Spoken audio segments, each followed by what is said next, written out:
me. Axel's assistants were fired on a daily basis. I always kept second hotel on the books, and we'd send him away for 12 hours or a day, and then he'd be like, "All right, bring him back."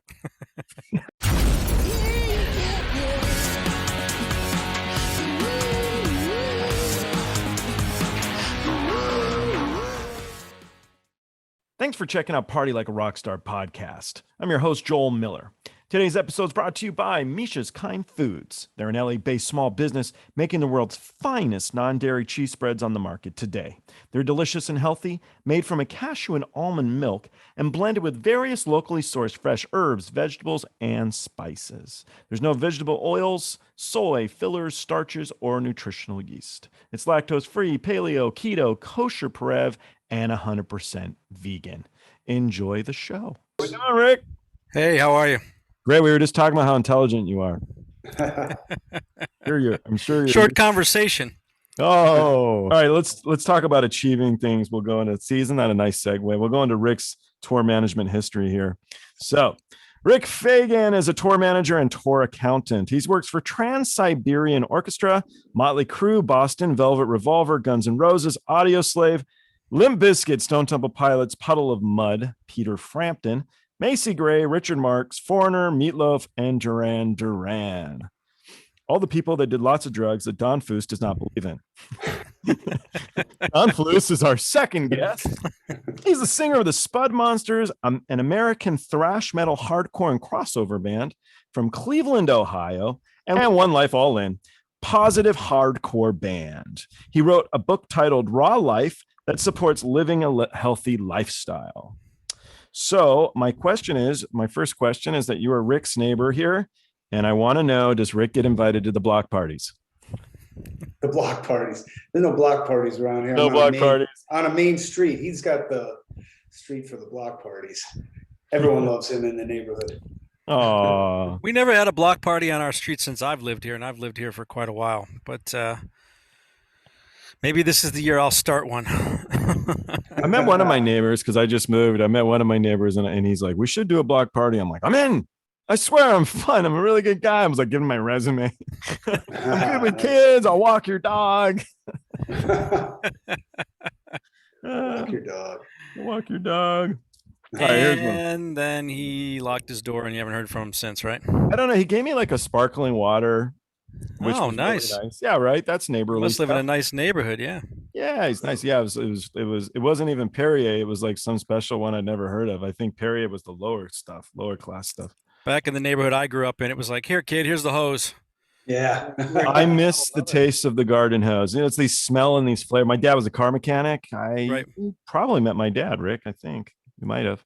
So I'll go in to get my oil changed, and I love the smell of the workshop because it just reminds me of childhood. Sure. Don't know how healthy it is, but taking a deep breath of life. Well, it didn't kill us, and there was a lot of things that we did back then. We did this thing over here in the Midwest in the wintertime called boot hopping, where a car would be stopped at the stop sign and kids would sneak out from behind the bushes because usually the houses on the corners all had bushes. And you'd go out and you'd grab onto the bumper. So as they took off, and it's lots of snow on the ground and the car's taking off, you're sliding on your feet holding onto the bumper. Yeah, bumper skiing. Try to see how long you could go down the street. This reminds me of these like Facebook memes where women live longer than men because they're not stupid. There were girls hanging on those bumpers too. Don't kid yourself. Yeah. Okay. There definitely were more men. Yeah. But yeah, true. there's a couple kids that got pretty tore up through it. Yeah. Definitely. All right. So here's my first question for you guys. When it's somebody's birthday and they say, this is Rick Fagan, our man of the hour. What happens when you're like a famous person and you're always expecting to be the man of the hour? Is the birthday then ceremony a bit of a letdown? Yeah. Okay. We'll go another one. Here's another one. Go ahead, Don. No, Don, I want to hear you. I want to hear this. Let's see, Don. What we got, Don? I don't know that I understand the question. I was afraid of that. Okay, let's try it again because it wasn't that good. So the deal is when you're having a birthday or a specific event, somebody will say, "This is the man of the hour, Don Foose," and then you get up and you're like, "Hey, thanks for coming here, and I love you all, and I'm gonna go home and go to sleep because I'm old and it's 9 p.m. and yeah, right. I'm missing a TV show is the truth." Yeah. But nonetheless, it's the man of the hour. I thought it was funny because what happens when you're like when you're a singer of a band? I don't know, you're Steven Tyler or something, and they say this is the man of the hour. You're used to that acclaim all the time, so you don't get that buzz real quick of like, oh wow, it's my time to shine. Your time to shine is like all the time. Well, you can even ask like Rick, when you're on tour, it's 23 hours of nonsense. It's just waiting for the climax, the show, so it's like Rick keeps himself very busy. Oh yeah, believe me, I know. He's a keyboard puncher, man. He's a manager, he does all that stuff. But it's like buy, sell. Oh yeah. Hey, but whenever you stay really busy like that, you end up appreciating when somebody does recognize you, like some of the most famous people are the loneliest people, because it's people that don't know you that are adoring you and stuff, but the people that are closest in your life, might not really be giving you that recognition. We all have some people in our lives that we feel like we're getting used by or whatever. So like if somebody goes out of the way to throw you a party, it's like, I think even really famous people are going to really appreciate that. I tend to agree with that. I mean, a lot of guys, they get that recognition on stage, that instant gratification, but I think that there's a lot of them that really want that recognition from their peers, not even just their bandmates, but all the people they work with, because they may have been difficult or they know they're difficult. And when somebody actually says, hey, here's a nice little birthday surprise, I've seen some of them get tear jerked a little bit through the years because of it. So yeah, I'd say that it has an effect on some of them. I kind of stopped bringing it up, but I had do you guys know Mark O'Shea or Trent Weller? Oh yeah. Okay. Yeah, both of them. Cleveland they both guys. worked with our bands before with the Spudmonsters. We took Marco used to be a stage manager for us in Cleveland, and he used to always take us to the airport when we go to Europe. And then we took Trent over to Europe a couple of times to tour with us too. Well, they asked me not to bring their names up for fear of embarrassment of being associated with you guys, but too late. Well, but I actually brought it up to them. And so it was the Cleveland Rock and Roll Hall of Fame. And initially when I brought it up in one of these, it was because what do you think about it? And this guy was a big journalist, and his answer was interesting to me.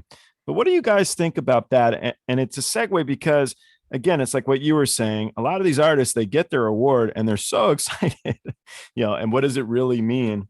What are your feelings on the Rock and Roll Hall of Fame? Because Trent actually helped open up the building. He worked there. Wow, I didn't know that. Cool, right? Yeah. What do you think, Rick? I like the Rock Hall. I think that, for Cleveland winning it out, if you will, we didn't really, the fact that a lot of these inductions are done in New York and stuff still, it's very political. Yeah. I think that, in my opinion, Cleveland received the honors of having it here. I think that Cleveland should have the events here. I think that whole back and forth to New York thing is a little bit much, but I don't, the way they're choosing who gets in is a little bit, obviously subjective, just because there's artists that definitely should be in there, and there's artists that you shake your head and go, why are they even in there? I don't know. I don't know the process as well as most may. So of the bands that you've worked for, which one should not be in there? Just kidding. I'm just kidding. I'm kidding. I'm joking. No, but and so some of the other stuff was, so Martin Popoff was the journalist, and he said he loves it because it gives relevancy to artists and it gives him something to do. He's a journalist. It gives him something to talk about, a reason for a book release or whatever it is. That was an interesting way to look at it. Never thought of that. The other fellow was like, I think it's bullshit because I'm not from America. And outside of America, he's like, we have a band called Thin Lizzy in my country, and they're not in your fucking Rock and Hall of Fame. I mean, it's just stupid. They should be. Yeah, it's ridiculous. It's just dumb. He said, so they will be at some point. He said, but it's just, so it was interesting to hear the different opinions of it. But I liked the idea of bringing relevancy back, just to talk about people again that you might not have thought about in a while. But like, even look at some of the grassroots bands that like influenced bands like Smashing Pumpkins, Nine Inch Nails, No Doubt, like the Bad Brains. The Bad Brains influenced all those bands, and the Chili Peppers. They all like say that band was it, man. That was the band that started it all. You want the real root of it all? Go to the Bad Brains. The Bad Brains were for hardcore punk what the Beatles were for rock and roll. I mean, that was the real deal, and they were so real that like they even bled into the rock and roll scene and the heavy metal scene. Such a diverse band. It's easily my favorite band of all time. Oh, really? Oh, yeah. Oh, that's cool.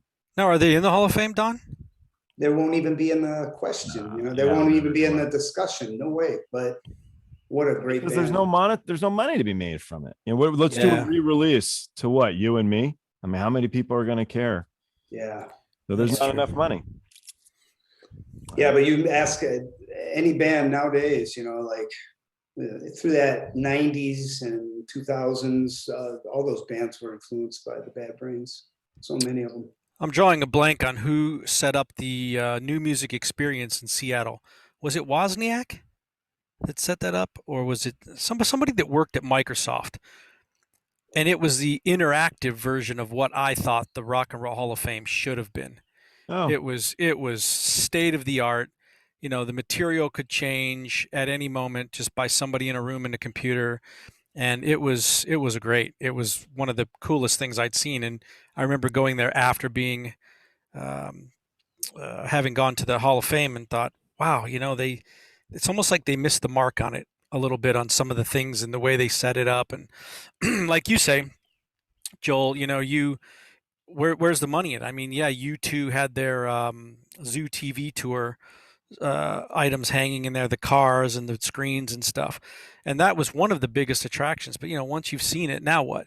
And there's little plaques that explain certain things about each artist, but there isn't really. And now they've added some video since then. But I want to be able to touch it and say, what about this and what about this era, and dive down that rabbit hole for an artist that I love, or an artist maybe that I don't know enough about.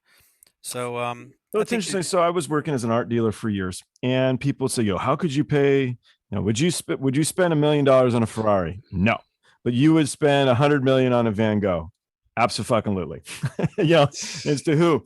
But the reason why some of these things go nuts is when you go to that museum, when you go to the LA County Museum of Art, you've seen a bunch of stuff already and you want to see something new. Well, the guy pays $20 to park, the guy pays $10 to get in, or whatever the prices are. That all accumulates, but you need something new. You need something refreshing. You need an exhibit for a reason to go back to that location. And there's only so many Van Goghs. That 1% is what makes you come back. It's not that they have some other crap that they happen to acquire recently. So it's the same thing, I think, with rock and roll. You have to have different stuff coming through, and people keep bringing up like G Clays by one of the Rolling Stone guys or whatever. That's not going to bring people into your museum. Right. They want to see Janis Joplin's second Porsche that, she was with Keith Richards in, or I don't know, whatever, but it'd be cool to do a full punk exhibit. I wonder if they have. I mean, I could see that happening. Yeah. And you and I know every band that'll be in there, because I'd be stoked. Oh yeah, you're gonna have your Black Flags, your Minor Threats, your Bad Brains, your Descendants, all those staple bands, and then you'll have your weird, freaky offshoot honorable mentions like Gigi Allen for the Freaks. So the problem will be the guy. Then there'll be a 4'11" statue of Don. Yeah. Yeah. The problem will be like finding all those people with the $10 to get in. Maybe for the punk exhibit, it'll be $5. It'll be $5, never to change, like Ian MacKay did. Yeah. We know what you guys can afford, and please don't damage anything on the way out. Thank you. Yeah, exactly. Yeah. Please don't touch Janice's car on the way out. Yeah, right. It's worth more than all your crap combined. Thank you. Yeah, have people throw donations in a pisser on the way out, right into the. It'd be good. Funny. All right, so they're doing this thing now with Walmart where they want to set it up where it's all self checkout. and people are furious. Wanted to see, what do you think about that, Don? So I know you have, I don't want to say dietary restrictions, because you're not restricted to anything. You choose what you eat. So when can you buy food at a supermarket? How picky are, how do you do? Where do you get your food? Nowadays you can find something that's suitable for a vegan, and very accommodating in a lot of places. There's a lot of stuff I could eat, if I'm going through Walmart or Target or something. The thing I hate about self-checkout, I already have a job. Don't make me pack bags. It's like, you got people to do that. It's like. But I found funny, it was like, yeah, well, that's where the people steal stuff. And whenever you say that, you're like, you're the people stealing the stuff because you're the one who brought it up, Yeah. Like, woohoo, Chips Ahoy, not going to tell anybody. But doesn't it take some nuts, though, for somebody to be like, you know what? We're not going to pay somebody to do it. You're going to buy your own stuff. You're going to be our cashier. You're going to work for us. See, I think the way they do it is they scream Back to the Future part 3, right? No, part 2. It's part 2. Yeah, they scream Back to the Future part 2, and they're like, this is you. And then you're really excited, like, do your own work. My one is do they charge you guys for plastic bags there? No. We got to pay. They tried it for a minute. But it didn't work. They took, we have one chain over in this area called Giant Eagle, and they took all the blue bags. I was like, bring your own. Oh, that's right. People would go shopping and then get all the way up, check out, and have no bags. So it was a mess. And then they started bringing the bags back for 10 cents. Then people refused to pay.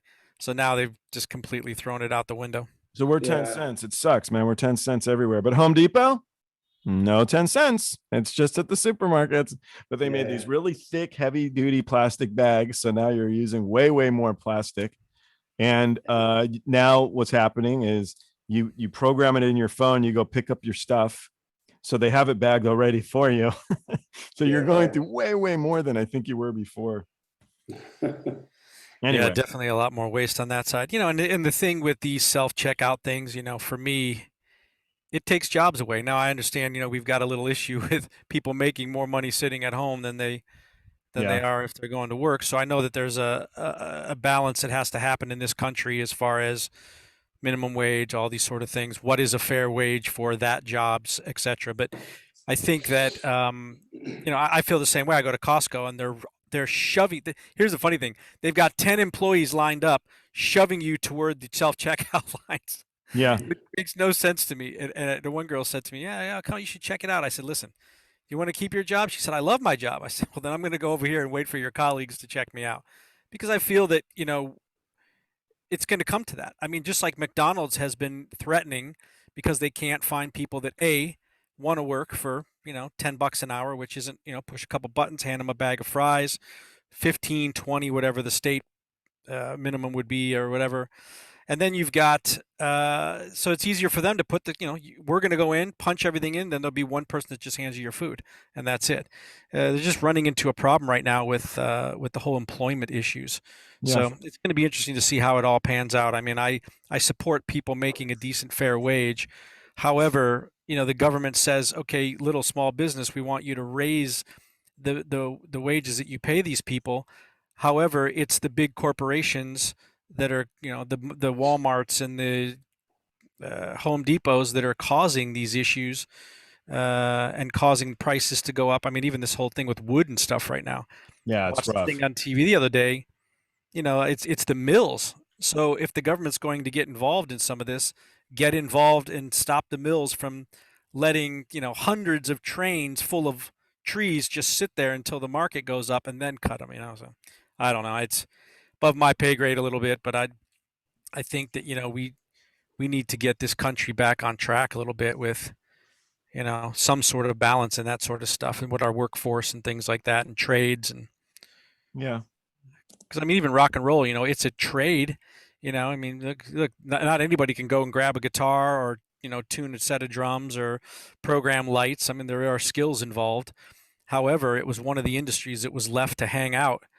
It was maybe even the only industry that I'm aware of that hung out there during this whole recession. That doesn't seem like the government, and I'm not just talking touring personnel. I'm talking the venues and everything. It was like, okay, well, entertainment's gone. But for some reason, basketball, football, baseball seem to be able to pepper in some things in there. So it's going to be interesting to see how it all comes back. Well, they had those really cool cardboard cutouts of people in the stands, and that was fun.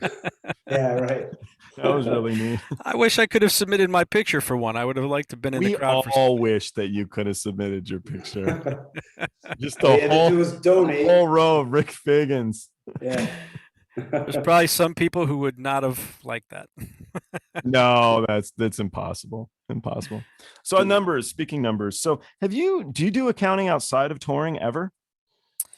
I went to college for my original, how I started in touring. I was going to college here in Cleveland at Cleveland State to be a CPA. Because I always loved math, I always loved numbers.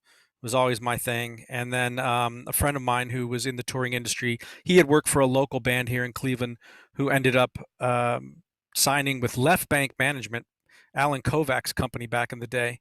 And so he got tied into the international touring scene. And I had graduated high school. I was going to college. And he said, hey, look, I'd done some work with some local bands here in Cleveland, just helping friends out. Hey, will you negotiate this deal for us? We're working with this nightclub. So I would go in. I was 16 years old, started doing that. My mom would drop me off when I was 15 and a half to walk in the back door, cut the deal, grab the money, and then I'd have to leave because I wasn't old enough to be in the club. And the bands would kind of do their thing. But it never was a career that I had set out to be a part of. It was like, yeah, this is fun, this is cool, and I'm doing this, and I'm going to go and get my degree in finance. And so, I have a degree in finance, and never thought I'd really use it, in touring as much, a little bit here and there. And then the bigger the tour, the more involved with budgeting and, forecasting and things like that. So there were a lot of the skills that I had learned that I was able to use out on the road.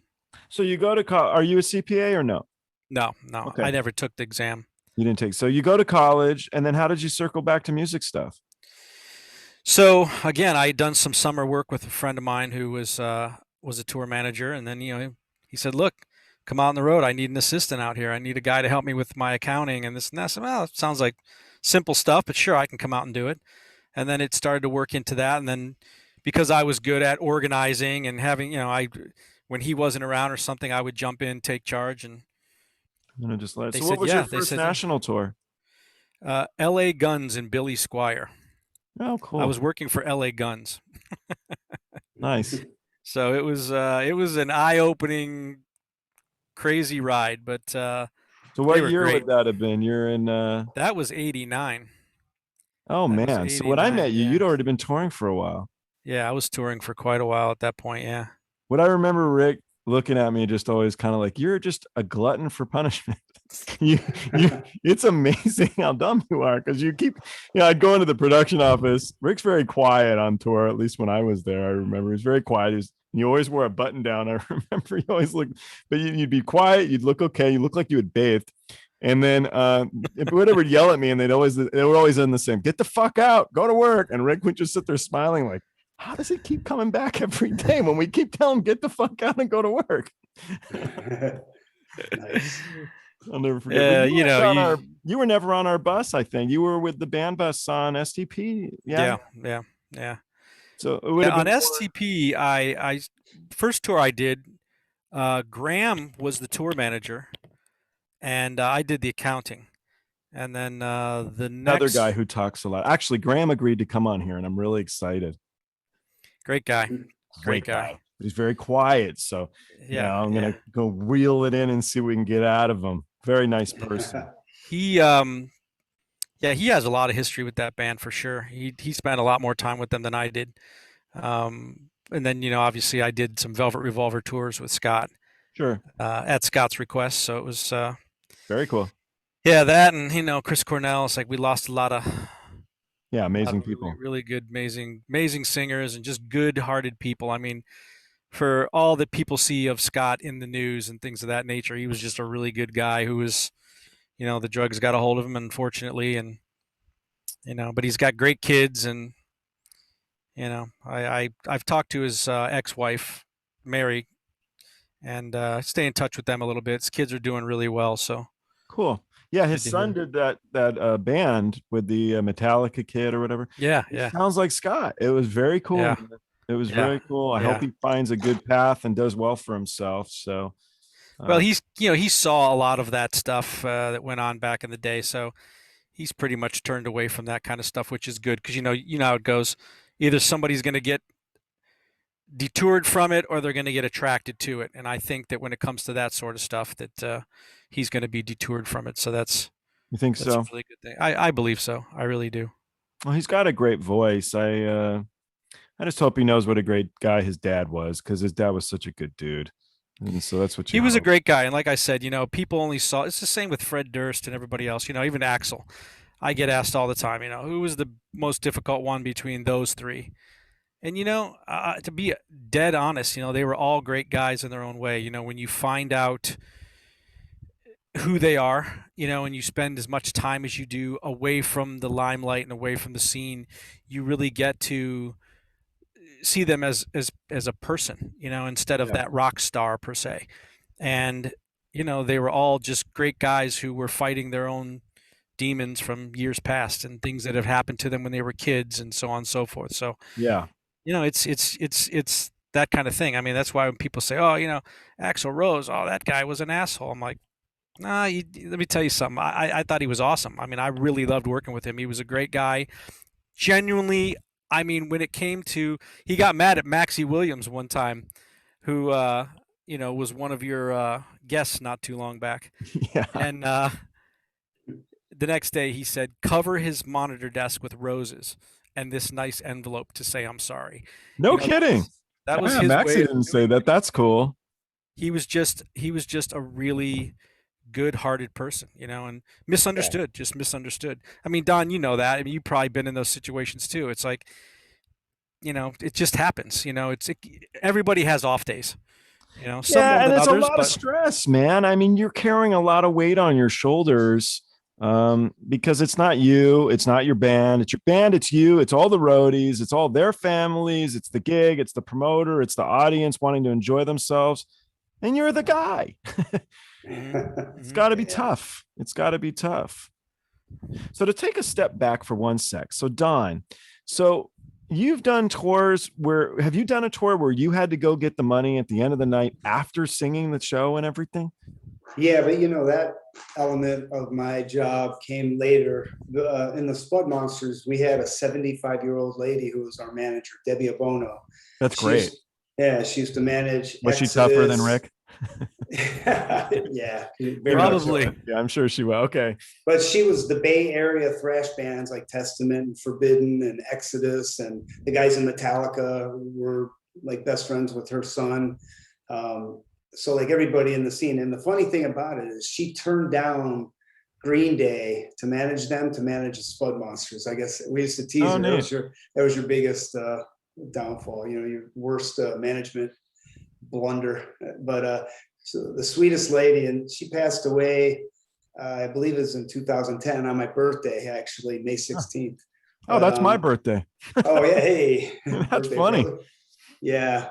But she was awesome, man. She would go on tour with us. We would have 75 shows in 75 days, and she'd be on the bus with us. And once a week, she would take all the bands that were on tour out to dinner, and she wasn't making money from us. She just wanted to be out with the bands, going to bat for us. She would go and make sure the bands had water and towels. She'd make sure, all the catering was on, everything was perfect.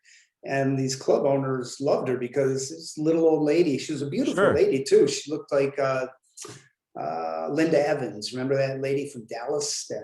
She's just a really good-looking older lady, And she was really sweet, but she was also like one of the guys, like we'd be in the tour bus in my bunk, and I'd hear her coming down the aisle like early in the morning, and I'd pull my drape open, and I'd be like, "Debbie, pull my finger." She'd be like, "I ain't falling for that, Donnie," and she was one of the guys. So, she was just funny, and yeah. Anyway. Are you still trying to get people to pull your finger? All the time. My kid still goes. Super surprised. Yeah. That's why we need the checkout lady, so he has someone to talk to. Oh my gosh. Yeah. Yeah, never a boring moment in my life. Bet not. All right, let's see what else we got on here. So you don't drink, you're a vegan. You're doing a punk show and you got super, super drunk Joel, and he's coming up. How do you deal with the excessively drunk fan? Is it irritating to you? Do you accept it? I'm interested in that dichotomy of like, I appreciate you coming to my show, but you're also like in my face right now and you just stink of alcohol. And if you didn't know anything about me, I don't drink. I'm an incredibly tolerant person. If somebody pays their hard-earned money and that's their outlet to take intoxication and come up, and there's always that drunk guy at the end of the night, every night that's like, you guys, woo, man, I love you. And they hug you really hard. And you're like, oh, geez, but whatever, it's like they're voicing appreciation, although it's laden with intoxication. And I'm like, thank you so much for coming out, whatever, it's cool, and I always roll with it, I mean, if somebody comes up blazing fisticuffs, I mean, then they're not there for the right reason, then I'll sock them. But I haven't had to do that, So did you write in the roses for Axl Rose there on like the tour accounting book? Was it a charge? $85, Maxie Williams, roses. A little more than $85. $400 memo. Axl being a dick to poor Maxie. Maxie's gonna get fired again. Again. Well, that was just the thing on that tour. It was the same thing when I worked for Richard Marx years ago. Richard, I think he still holds the record for rotating the same set of monitor engineers through multiple times. Maxie got fired from Guns. He told me. I think he said that. I don't know. They all said the same. I'm monitor number 85. They all have like the same number though. Everybody you talk to, every monitor. Yeah. Yeah. Richard had, a monitor engineer. Some of them lasted one day. Some of them would last a week. And then it got to the point where I said, okay, we have no more monitor. Okay, we'll start back at the beginning of the list, see if they'll come back. It just kept going through. And then I worked with him years later and he said, I said, man, you are such a different guy. And he said, I finally get the joke. Finally get the joke that is the music business. You just got to get the joke one day and then everything's all is well in the world. You're just fine.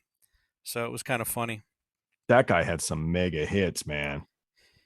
Yeah, there's just not a big market for single white male solo artists anymore, and especially in the love area, him, Michael Bolton, Bublé, Michael Bublé. Bublé's doing well, but Bublé, he kind of fit that Croner vibe, which those guys didn't really do, so he's taken over that Frank Sinatra, Sammy Davis Jr., Dean Martin kind of vibe, which I think that's the kind of stuff that stands the test of time.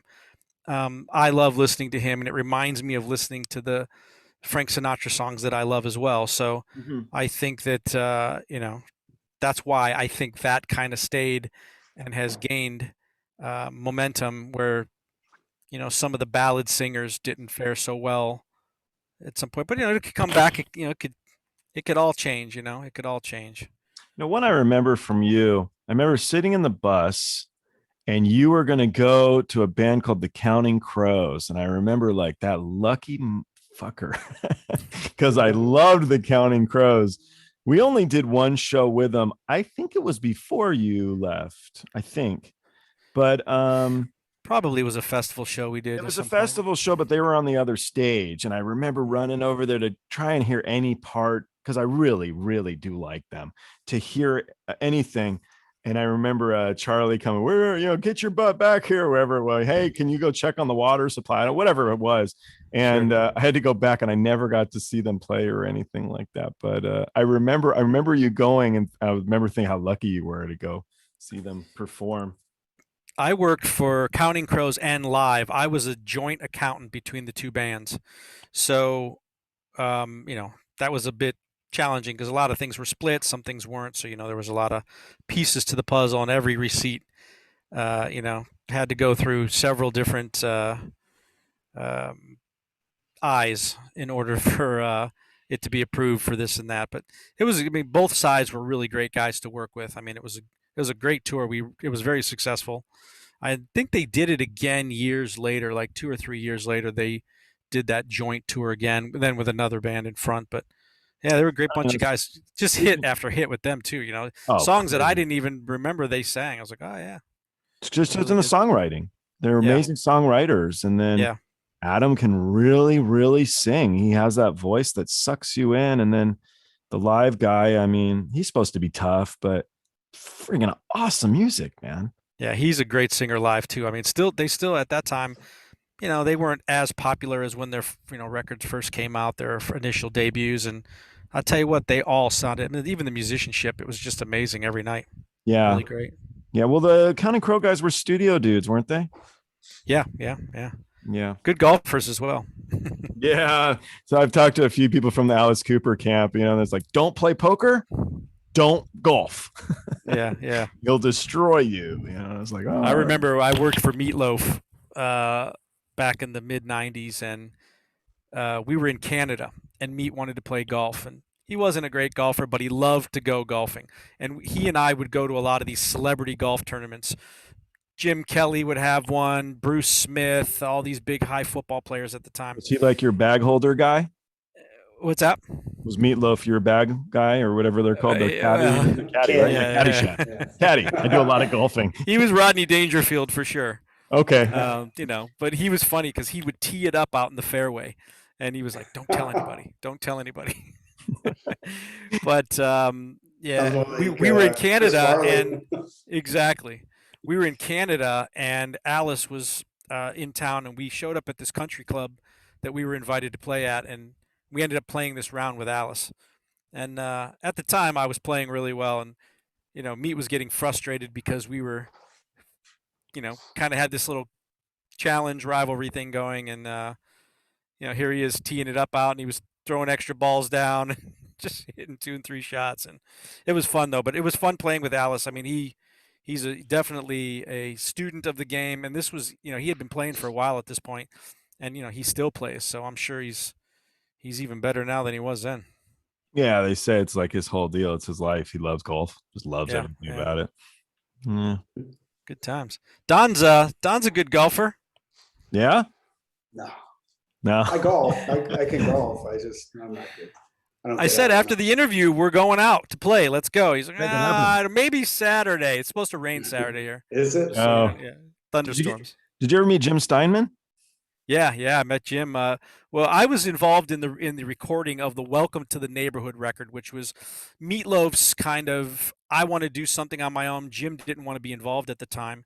Okay. So halfway through the recording, Jim ended up coming in the studio and writing some songs with Meatloaf that he had written for Diane Warren, I think. And then, there was a thing where Meatloaf wanted him, so he came in, and very eccentric, but very cool guy. I mean, it's a shame that he just passed recently. He was just a talent. I mean, one of those guys. I mean, I've been blessed beyond belief in my life. I've had dinner at Pavarotti's house with Princess Diana, stuff like that. Memories that, I was over Don Foose's house today, which is, in my book, right up there with that. You know what I'm saying? So Diana, who I don't know what the hell you're talking about. Don Foose in the house, though. Yeah, it's Pavarotti. Pavarotti. I mean, listen, we just painted that backdrop there, so you could have a nice backdrop for the. Yeah, we were gonna go with something else. It does look good.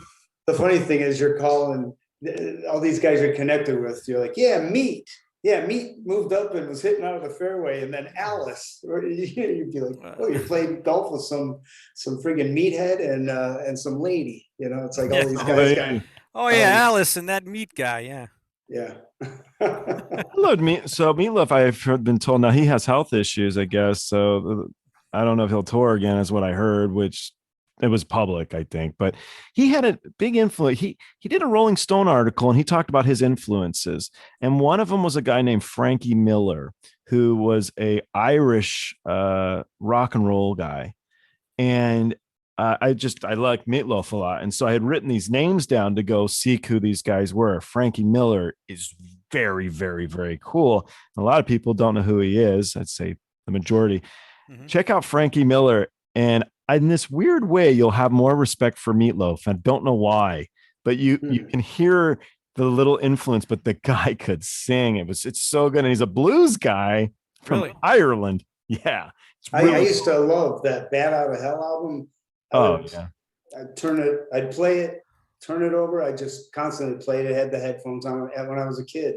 Living on a farm, I would just listen to that all the time. 404, Meatloaf, all that old school, you know, Pink Floyd, The Wall, you know. We were in Modena, Italy with that Pavarotti story. Pavarotti used to do this thing called Pavarotti and Friends, and he raised money for the children of Bosnia. And Michael Kamen was the conductor for Pavarotti's orchestra. He was the only American guy Pavarotti would ever have worked with had worked with in his entire career. But you know, Michael was there at the time. Just what a cool guy, you know, just chat like we're chatting right now. You'd never in a million years know that this would be that guy who would conduct that orchestra for this guy named Pavarotti. You know, it was, you know, and I respected it then, but even more now, you know, that I know more history more, you know, as you get older, you kind of go, wow, that was a special moment to see all that go down, you know? It is. It really is. It's where all of the little things work together well. And then when you hear it, you're kind of like, oh, that was as good as I thought it was going to be. Yeah. Yeah, it was great. Yeah. So reading up on you, you were a Hare Krishna for a while, Don. So still am, you know. Still are. Okay. Yeah, so I practice. How did you get into it? And I don't know, what does it mean? Well, Spudmonsters went on tour with the Cro-Mags back in 1995, and that was John Joseph's reunion to the band. You know, they parted ways with Harley, and John took over, and we had some dates, a couple weeks of shows with the Cro-Mags and the Spudmonsters. And when we were on tour, he had these neck beads on, the wooden neck beads called Tulsi. So Tulsi is a sacred plant in India, and you wear it around your neck, and it's like a dog collar. You're a devotee of Krishna, of God, you know? So I don't know, I saw his neck beads. I thought they were cool. And he's like, yeah, I'll get you a set when we go to New York, our show. We were touring through New York City. So then he had this incense he was burning, you know, in the clubs every night. And I thought it smelled really good. And he's like, yeah, I'll get you that when we go to the temple. I'm like, what, do you got like this store at your temple? And he's like, oh yeah, man, you're going to love it. So, you know, and then he gives me a book, you know, one night at a club, he's like, yo, enlighten yourself, in his thick New York accent. And he gives me this book, and the book was called On the Way to Krishna. And all I had ever heard of with the Hare Krishnas was from the movie Airplane, and they were freaky, bald guys dancing around. They did a poor job of depicting what they're all about. But I was reading this book. Well, it is a newer religion I was reading, so maybe they hadn't developed as well by that point. Well, it's actually considered the oldest religion. It's called Sanatana Dharma, yeah, which is eternal universal religion. It was before there were sects. It was just love of God. So it was popularized in the 60s, but yeah, he brought it over, like Srila Prabhupada, our spiritual master. He brought it to America in 1966. Okay. At the age of 79, I think, whenever he brought it over. And yeah, it was incredible. You know, he came and he was teaching people, you know, about life, and he was transforming drug addicted hippies that were like addicted to sex and drugs and rock and roll and all that stuff, and making them inquire. It's in the Eastern scriptures, it's atato brahma jigyasya. That's when one inquires, what's the purpose of life? Sorry, what was that, Rick? Can you repeat that again, Rick? Sorry. There'll be a test on this, yeah. Help us out. Okay. Yeah, but you know, he was the smart one on tour. He was always the smart one. Oh, he's very intelligent. He's my very, one friend. very smart. This guy. Yeah, he's my one friend that knows at least a little bit about everything. He does. It's like I'll ask him something. Yeah, he's a modern day Cliff Clavin, but he's got. But it's awesome. But anyway, you know, I got into the philosophy. I was reading about it, and you know, and I was learning that, you know, like, hey, you know, we look at food like a hamburger or chicken or something is a meal. But it goes deeper than that. Where did that come from? You know, it came from a cow or a chicken, and that cow or chicken, they had a family and they feel pain. You know, you cut them, they bleed, they feel pain, and they have feelings. You know, when a calf is taken away from a cow, they cry. They both cry to be reunited. So after reading stuff like that, it was like there were truths that I just could not help but, you know, buy into. And then I was like, I got to find out a little bit more about this stuff. I was kind of like buying into it. You know, I was like, this is some really heavy stuff. And John every day would just teach me more and more about it. I'm like, wow, I guess I'm one of you because I believe in this stuff, you know. And you don't eat fish either? Yeah, no meat, fish, eggs. I go beyond that, and I don't do dairy or anything, you know. So I just do plant-based. So with plants, I was told they did a study, and a plant will scream too when you cut it. It depends. Yeah, like there's that reaction. Yeah, like we don't even believe in unnecessarily killing plants, and that's just to survive, to eat. But everything, you know, in the Bhagavad Gita, you know, that's the scripture I was reading from that Rick was appreciating that I had here today. You know, it says that, you know, don't unnecessarily kill. Everything should be an offering of love to God. So when you're hungry, you eat plant-based things. The difference between killing a plant and killing a cow that's, you know, really cognitive, that like really does have emotions and feelings and all that. And you know, you're not killing a tree if you're picking an apple and eating it. You know, it's like getting a haircut. You know, it's like it's different. Yeah. Enough with the hair jokes, for crying. What the heck, man? Hey, you're Hare Krishna. Jeez. I looked the part. Yeah. You're on your way. You look good in that hat. It was that the hat. entrance. It's the entrance fee. Yeah. The entrance fee. I like that. So, who are you looking to go on tour with next, Rick? Do you have anything lined up? And are you doing dates with your band? Because I saw the music video that you had on your site, and I really liked it with One Life All In. Sorry. Oh, you were basically, what do you guys got going on next? I think. One Life All In. Yeah. I had to cancel 2 tours in Europe this past year, so we're recording a new album right now. France is still pretty messed up. That's where my band lives. They all live in Lyon, France. So yeah, I'm gonna have Terry Alou on here. Terry's from Lyon. He was really? for a minute of Great White, right? I think. Oh, really? Yeah. Great White was Jack Russell, I think. XYZ. Yeah, he came. Terry, I worked with XYZ. Oh, cool. That's a whole nother story, and that is definitely not a PG show. But yeah, they were really good guys. I had a blast with those guys, man. But they were crazy. They were crazy in a good way, but they were crazy. Yeah, it's crazy French. It's the only tour I actually left. It was that crazy. Really? Yeah. You're pretty good at turning a blind eye and just doing your own thing. Yeah, well, it's until you realize we could all be going to jail. So I figured it might not be. Better get out. I saw Shawshank Redemption. Accountants don't do good in jail. Yeah. So you do the warden's books. We'll come save you, Rick. We'll keep that out of there. How could you be so obtuse? I do my own QuickBooks now. You'd be proud of me. I am proud of you. I'm proud of anybody that can, let me tell you, anybody that can take care of their business on the backside of the business is impressive. It's a lot of work, man. It's a lot of work. But I'm very detail oriented now. The accountant I do have his laughs every year. He's like, you don't need to write this much memos. I'm like, it ain't for you. It's for me. You know? Right. Exactly. I'm like, I can't remember anymore. So I look back. Oh yeah. And I need more of that stuff. I would send in QuickBook reports, and the accountant's like, "We just want a spreadsheet." I said, "Oh man, I can't do accounting in a spreadsheet. It's like I need notes. I need it all to flow through a system, and I need to micronize each receipt down to, you know, whose pennies or what." But yeah.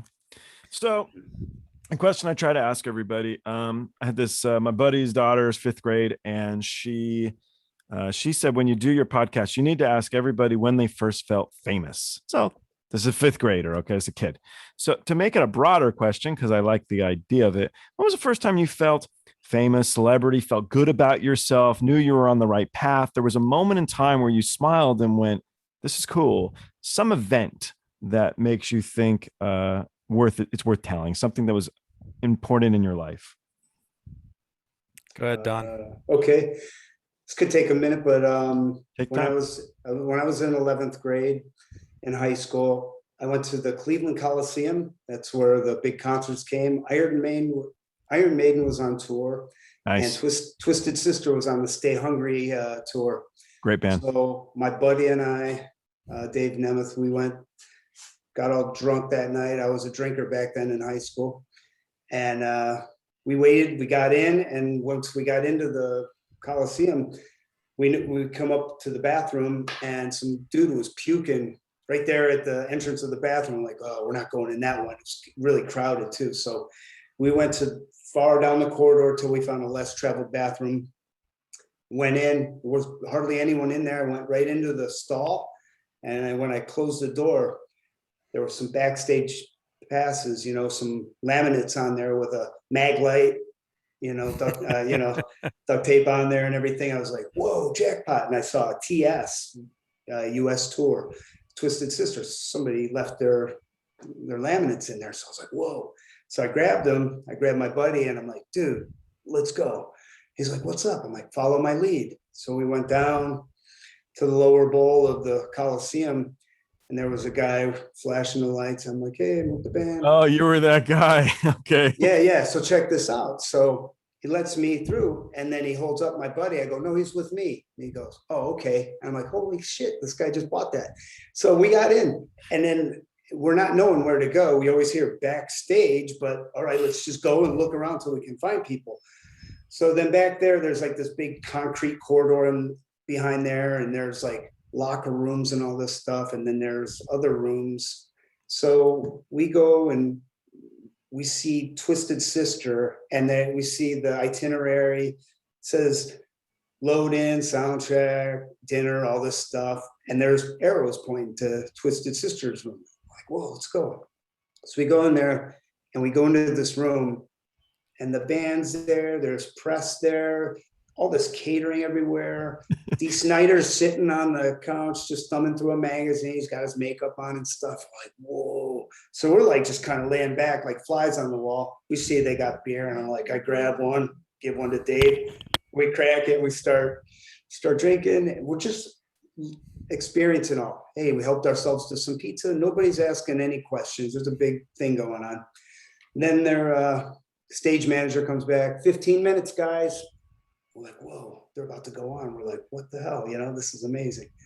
So when they started kicking people out of the room, we filed back towards the stage, went up the little steps. I'm like, I've been bowled this long, and we've gotten this far. Let's go for the big kahuna, man. So we got up on stage. Then the band comes walking up right past us, and they get on, and we stayed back behind the bass cabinet. And we're like, holy cow, we're going to pull this off, man. Twisted Sister comes on stage. They bust into the first song, was Stay Hungry. And this big explosion, and Dee Snider comes out, hello, Cleveland. And everyone's like, ah. So we're like, whoa. And I felt the hair on my arms stand on end, my hair in my head, everything was like electric. And I was like, the biggest, craziest wow moment of my life. So this was like the greatest night of my life and my buddy. So we're going to fast forward all these years. Spudmonsters, we do all this stuff. In 2010, we do a European reunion tour. And we're playing this big festival with Guns N' Roses, Ozzy and Friends. It was supposed to be Black Sabbath, but Bill Ward, there was some legal disputes. So they had to go as Ozzy and Friends and play Sabbath songs. All these bands and Twisted Sisters on the bill. And then we're playing this one stage, I think it was called the War Stage or whatever. It fits like maybe 15 to 20,000 people in this big, huge circus tent. Place is packed.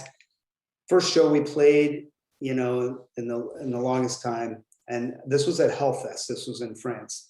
That's where it was. And last song of our set, we got this barricade that's like 10 or 15 feet long, and all these guys with their cameras, and then you got all the bouncers and all this stuff. And I'm like, you know what, screw this. Our stage is your stage. We put up with this long enough. Everyone up here right now. And I'm telling the security, it's okay, this one's on me. Everybody up, everybody up. And you could even see this. It's on YouTube under Spudmonsters on stage mosh, something like that. It'll come up. And you got to fast forward like 3 minutes into it. And it's like right at the end of our set. So all these people rush the stage. There's 400 people on stage with us. We bust into our last song, which is called Isolation. And that's the song where everyone just goes nuts. So we bust into it with the bass, and then the drums kick in, and then the guitars, and all holy hell breaks loose, man. And it is total pandemonium. There's people diving off the drum riser on top of each other. It's like 5 people on top, and I'm jumping on top of the crowd. And this is 400 people on stage, and everyone's thinking the stage is going to collapse, but it's a big, hearty stage. And dude, we get towards the end of the song, all this gang vocals are going on, everything is total pandemonium. And I look on the side of the stage behind the bass cabinet, Dee Snider's watching me 30 years after I was in that position watching him. It came full circle, and it was like, I made it. You know, I'm not rich.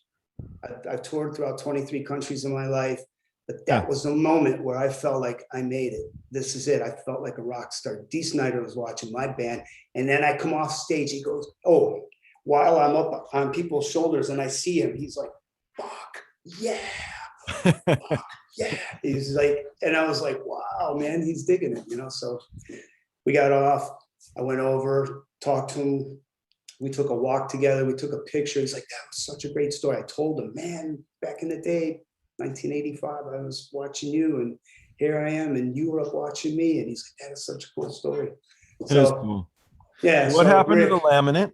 And I still have it, and Nice. and I have the picture of Dee Snider. I'll just pull it up real quick, and then you watched the whole show on stage, and nobody ever said shit. I only noticed him that last song. No. In the beginning, yeah. 1985. Yeah, that was it. Yeah, nobody. Yeah, I would have taken the laminate, and then once I was on the stage, I would have kind of put it in my pocket, so nobody's like, "Oh, there you are." Right. Yeah. Oh, yeah. I tucked it away, but let me see if I could find this real quick. Now I'd just be like, Rick Fagan's my dad. Rick Fagan. Yeah. Thanks a lot. When in doubt, drop Rick Fagan's I'm not name. that old. There's me and Dee Snider after. Very the cool. Show. Yeah, I love man. it. That's cool. Awesome. It's on my Instagram, Don Foose 108. You haven't changed a bit, Don. Yeah, Nope. right. You haven't. Neither is he, actually. Dee Snider looks great.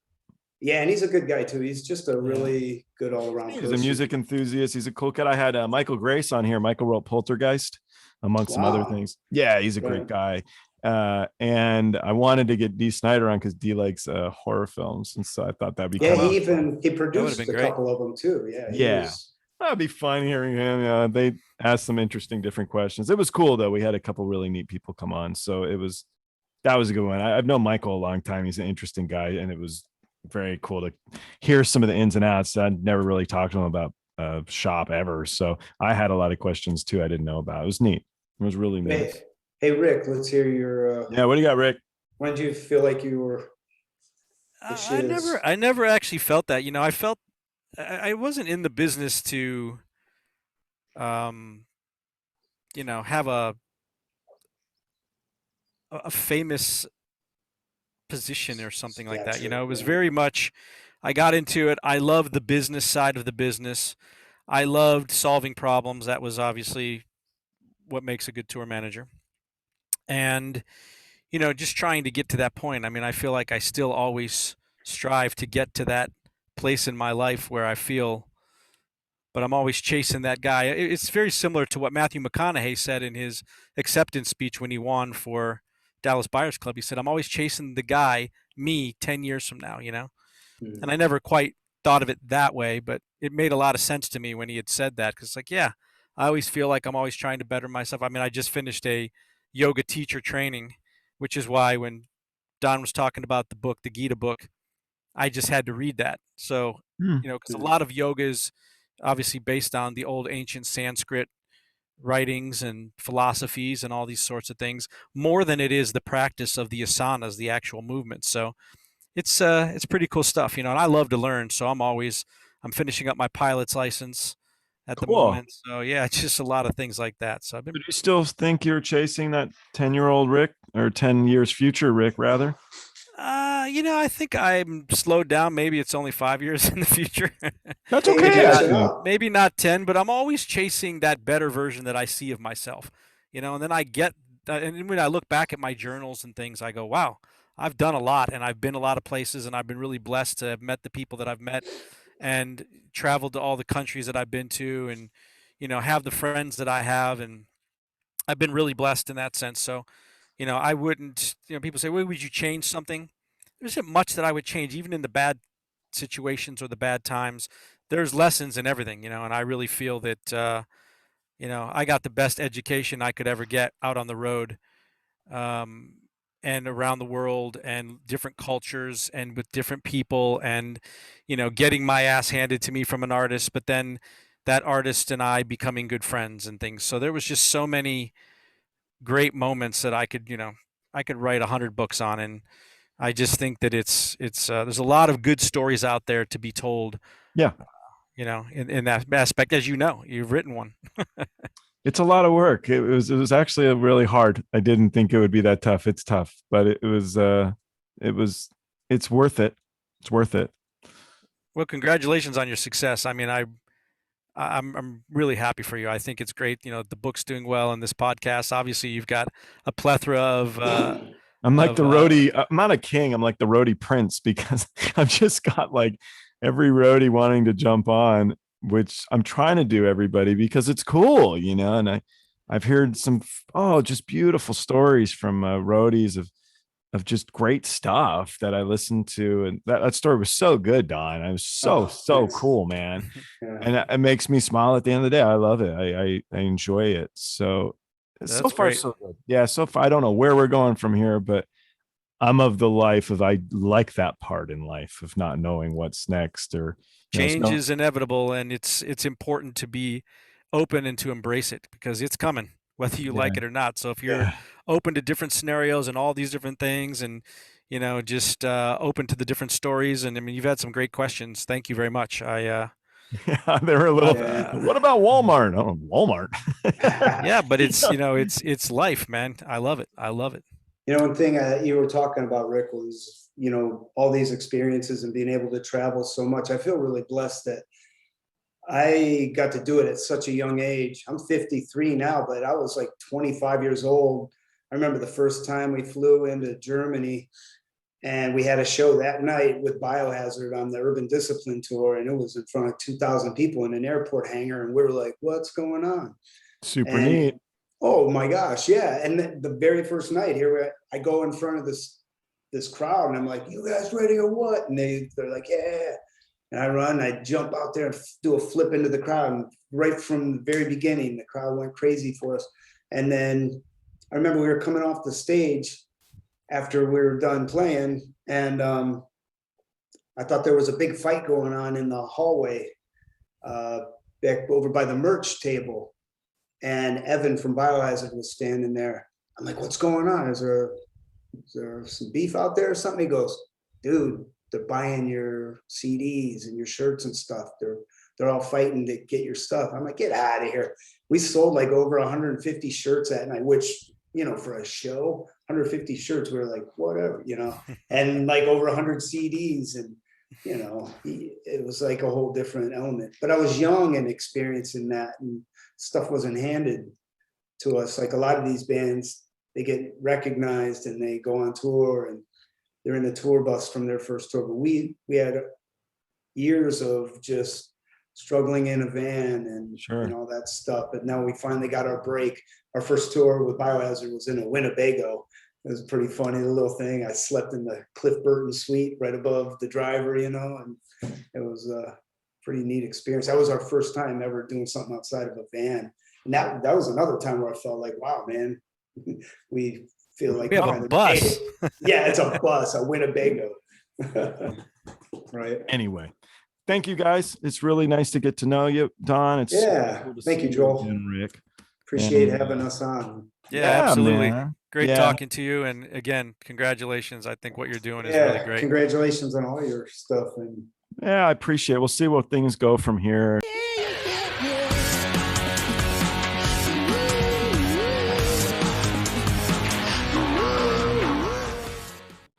Hey, thanks for watching Party Like a Rockstar. If you're not already subscribed to the Facebook or YouTube channels, do it. We're also on Twitter, Instagram, and TikTok. The handle is Party of Stars. Thanks for watching. We'll see you next time.